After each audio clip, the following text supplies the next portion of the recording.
Kenapa konten bagi-bagi uang lebih rame daripada konten edukasi? So, hari ini kita bakal ngobrol santai sama gua. Kenapa konten bagi-bagi uang lebih rame daripada konten edukasi? Let's talk about this. Kita lihat nih, kenapa konten bagi-bagi uang itu pasti rame banget setiap harinya. Entah itu di TikTok, di YouTube, ataupun di Instagram. Pasti konten yang bagi-bagi uang itu selalu rame dan mendapatkan perhatian lebih dari orang-orang di Indonesia. Kenapa bisa gitu dan kenapa konten edukasi nggak bisa seramai itu? Yang pertama adalah attention. Perhatian orang Indonesia itu gampang banget diambil kalau misalkan kita pinter maininnya. Yang ngebedain konten edukasi dan konten bagi-bagi uang itu adalah perhatian mereka.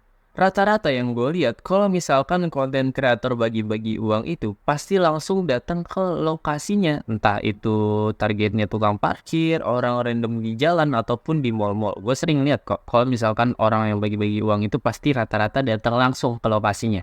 Nah, jadi itu yang membuat penonton itu bikin adrenalin mereka itu naik.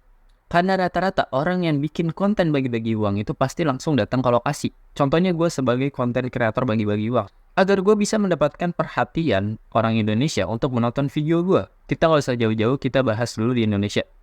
Gue sebagai konten kreator bagi-bagi uang, gimana caranya? Gue pengen bikin audiens gue banyak yang nonton dan tertarik sama video gue.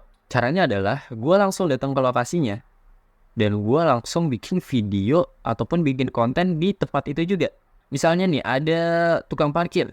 Kita bikin konten yuk. Kita misalkan bagi-bagi handphone ataupun bagi-bagi TV. Nah, itu yang ngebuat penonton jadi lebih suka sama konten kita. Karena apa? Karena kita berinteraksi langsung sama target kita dan itu ngebuat penonton jadi lebih enjoy nikmati video yang kita tonton.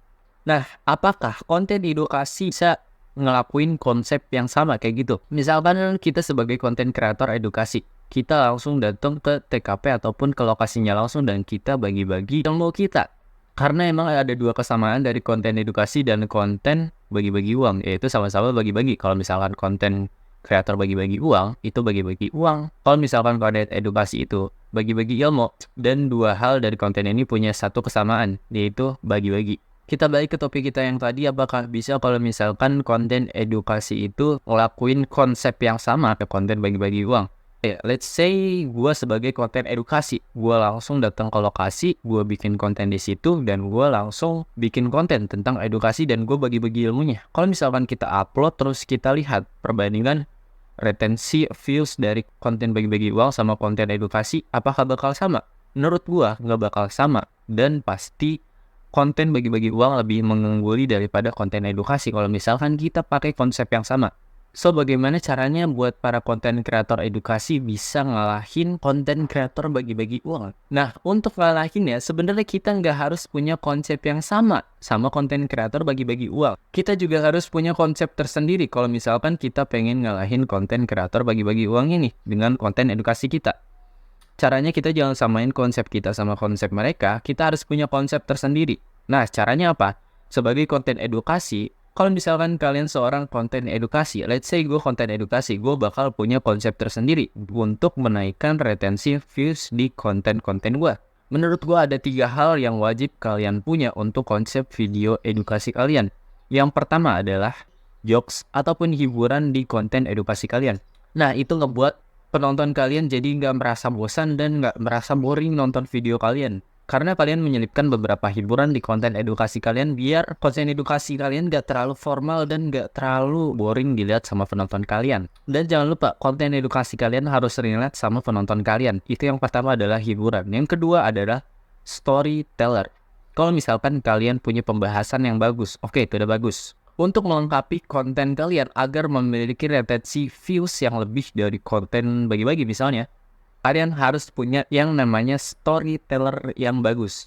Emang storyteller itu apa, Bang? Oke, kita bahas singkatnya. Kalau misalkan storyteller itu orang yang bisa ngebawa pembahasan sebaik mungkin dan sangat relate sama penontonnya. Storyteller itu perbandingannya kayak gini. Kalau misalkan kalian punya anak, kalian bacain dongeng ke anak tersebut dengan bahasan yang gak jelas, nggak pakai intonasi yang bagus, dan ceritanya juga amburadul. Anak kalian bakal tidur gak dengerin dongeng kalian? Enggak kan? Nah, gimana caranya? Kalian bikin anak kalian tidur dengan dongeng yang kalian buat. kalian harus buat sebaik mungkin. Entah itu nadanya diturunin, cerita kalian harus bagus ke anak kalian. Nah, itu yang dinamakan storyteller. Itu lebih singkatnya begitu. Tapi kalau misalkan kalian pengen lebih lengkap lihat apa itu storyteller, kalian bisa searching di Google aja. Nah, itu yang kedua adalah storyteller yang bagus. Yang ketiga apa? Yang ketiga adalah animasi dan visual. Sebenarnya ini nggak terlalu pengaruh sih sama konten edukasi kalian. Kalau misalkan kalian pembawaannya bagus, kalian juga nggak harus punya animasi dan visual. Tapi rata-rata sekarang itu orang lebih suka nonton kita karena ada sesuatu yang berbeda dari video kita. Misalkan ada A sama B. Mereka punya video yang sama dan pembahasannya juga sama. Tapi kalau misalkan konten A ini pembahasan dia jelek, kalau misalkan konten yang B ini pembahasannya bagus dan dia pakai animasi dan visual. Kalau misalkan kita bandingin dari dua itu, ternyata yang lebih banyak viewsnya adalah konten yang B. Karena apa? Karena mereka nerapin yang namanya animasi dan visualisasi. Nah, jadi kalau misalkan kalian pengen bikin konten edukasi, gue saranin bagusin animasi dan visual kalian agar penonton gak merasa boring, gak merasa bosan nonton video kalian. Jadi itu dia 3 konsep yang bisa ngebedain kalian sama konten bagi-bagi. Kalau misalkan konten bagi-bagi punya satu konsep, yaitu dia datang langsung ke lokasi audiens mereka, kita juga punya 3 konsep yang lebih akurat daripada konten bagi-bagi, yaitu hiburan, storyteller, dan animasi visualisasi. Jadi itu dia, agar kalian bisa punya konten edukasi yang naik namanya dan mungkin kalian berpikir bisa ngalahin konten bagi-bagi. Gunain 3 konsep ini, gue yakin konten edukasi yang kalian bikin bakal ramai daripada konten bagi-bagi uang. So, kita bakal majuin generasi bangsa saat ini karena generasi kita ini lagi down-downnya. Karena kita akan menghadapi yang namanya Indonesia Emas pada tahun 2045. So, gimana menurut kalian? Kalau kalian suka video ini, jangan lupa subscribe dan komen di kolom komentar kalau kalian punya saran dan pendapat tertentu. Nanti gue bacain satu-satu. Dan jangan lupa share ke teman-teman kalian kalau misalkan video ini bermanfaat. Jangan lupa like, comment, dan subscribe. And see you in the next video. And goodbye.